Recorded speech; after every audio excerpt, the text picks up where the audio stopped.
என் வாழ்க்கை அதாவது நானும் என் மனைவியும் எப்பவுமே நாங்க வந்துட்டு எல்லா ஷூட்டிங் செட்லயும் நாங்க 2 பேருமே தான் போவோம், வருவோம். அதனால இண்டஸ்ட்ரிக்கே இது தெரியும். அந்த மாரி வாழ்க்கையில நாங்க எந்த ஒரு தொழில் பண்ணாலுமே நாங்க 2 பேருமே சேர்ந்து தான் பண்ணுவோம். அந்த மாதிரி நீ இந்த தொழில்னா இந்த பக்கமே வராது. 2 பேரும் ஓடி போயிடுங்கன்னு எங்களுக்கு அட்வைஸ் குடுத்து, எங்க வாழ்க்கையே காப்பாற்றி இன்னைக்கு நாங்க ஆரோக்கியமா இருக்கணும். அது முக்கிய காரணம். செல்வமணி அண்ணா. நான் அவருக்கு வந்து அவரோட பாதம் தொட்டு நாங்க 2 பேருமே நன்றிய தெரிவித்துக் கொள்கிறோம். உண்மையிலே அவ்ளோ பெரிய ஒரு சிக்கல். சினிமால எல்லாருக்கும் நடக்குமான்னு அவரே என்ன கேட்டாரு. இந்த மாரிலாம் யாருக்கும் திரும்பி வராது. ஓடி போயிடுங்க 2 பேரும். இந்த பக்கமே வராதீங்கன்ட்டு. 3 பேருமே எங்களுடைய வாழ்க்கைய வந்து அவ்ளோ அழகா டச் பண்ணியிருக்காங்க. அமீர் அண்ணாவும் சரி, அ கனி அண்ணாவும் சரி. கனி அண்ணா எனக்கு எதுவும் அவர் தான் முதல்ல எனக்கு வந்து திரைப்படத்தில ஏன்னா நான் வந்து பாலச்சந்தர் சாரால அறிமுகப்பட்ட ஒரு அ நடிகர். ஆனா எனக்கு டயலாக்கும் பேச வரல. கேமரா என்னன்னு தெரியல. எப்படி சொல்றதுன்னும் தெரியல.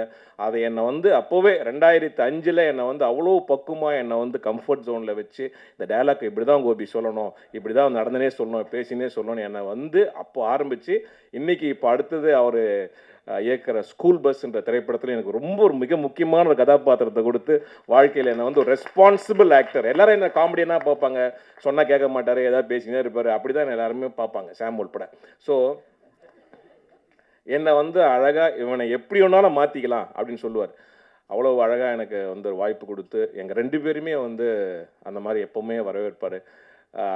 அதனால அந்த 3 பேருக்குமே என்னுடைய அன்பையும், எங்களுடைய மரியாதையையும் நாங்க எங்க குடும்பத்தின் சார்பாக நான் தெரிவித்துக் கொள்கிறேன். ஓகே. அடுத்தது இந்த படத்துக்கு வருவோம். இந்த படத்துல வந்துட்டு என்ன அப்பா கேரக்டர் நீங்க பண்ணணும்னா அப்படின்னு சொன்னாரு. சரிப்பா, ஆனா காமெடி வேணாண்ணே அப்படின்னாரு முதல்ல. என்னப்பா இப்படி சொல்லிட்ட அப்படின்னேன்.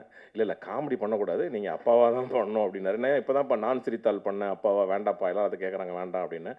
நான் சிரித்தால்ல நீங்க வந்து ஆதிக்கு ஒரு பையனுக்கு அப்பாவா நீங்க பண்ணீங்க. இதுல நீங்க பொண்ணுக்கு அப்பாவா பண்றீங்க அப்படின்னாரு. எனக்கு அந்த ஒரு விஷயமே ரொம்ப புடிச்சது. வாழ்க்கையில எனக்கு கிடைக்காத ஒரு அனுபவத்த, ரியாலிட்டில எனக்கு கிடைக்காத ஒரு அனுபவத்த சாம் வந்து எனக்கு திரையில உருவாக்கி குடுத்துருக்காரு. ஸோ அது வந்து நான் ஒரு மிகப்பெரிய ஒரு பாக்கியமா நான் கருதுறேன். ஆம், அது இந்த இடத்துல சொல்லணுமா வேணாமான்னு தெரியாது. ஆனா இது ஒண்ணு சொல்லலாம். என்ன பொறுத்தவரைக்கும் சொல்ல ஒண்ணும் பிரச்சனை இல்ல. என்னுடைய மகள் வந்து 5 வயசுல எங்கள விட்டு போயிட்டாங்க. ஸோ அதுக்கப்புறம் வந்து எனக்கு ஒரு ஒரு டீனேஜர்ல ஒரு பொண்ணு எப்படி இருப்பா? என்ன செய்வா? அப்படிங்கிற மாதிரியான ஒரு இன்டராக்ஷன், ஒரு அனுபவம் அதெல்லாம் எங்களுக்கு வந்து எங்க 2 பேருக்குமே ஒரு கற்பனையிலேயே தான் இருந்தது. அட்லீஸ்ட் நானாவது அத வந்து ஒரு திரையில இன்னைக்கு சாம் மூலியமா அத நான் அனுபவிச்சேன். அதுக்கு எனக்கு ரொம்ப தேங்க்ஸ் சாம். அதுவும் நம்ம ஏதாவது எக்ஸ்ட்ரா டயலாக் போட்டா கூட வேண்டாம்பாரு. "அண்ணா காமெடி வேணாண்ணா" அப்படின்னுவாரு. அது கூட இவரு சொன்னார்னா பின்னாடி ஒரு பின்பாட்டு ராம், "அண்ணா வேணாண்ணா." இதே 2 பேருமே எதுவுமே பண்ண விட மாட்டாங்க. சரி எனக்கு என்னடா சாம் டயலாக் இப்படி எழுதியிருக்கே அப்படின்லாம் சொன்னேன். ஆனா அந்த படம் பார்க்கும்போது உண்மையிலேயே ரொம்ப ஒரு எமோஷனலா ரொம்ப அழுது அழுது பெரண்டு கதறாம அழகா ஒரு மீட்டர்ல என்ன வந்து நிறுத்தி வச்சிருக்காரு சாம் அண்ட் ராம். உங்க 2 பேருக்கும் என்னுடைய மனமார்ந்த நன்றி.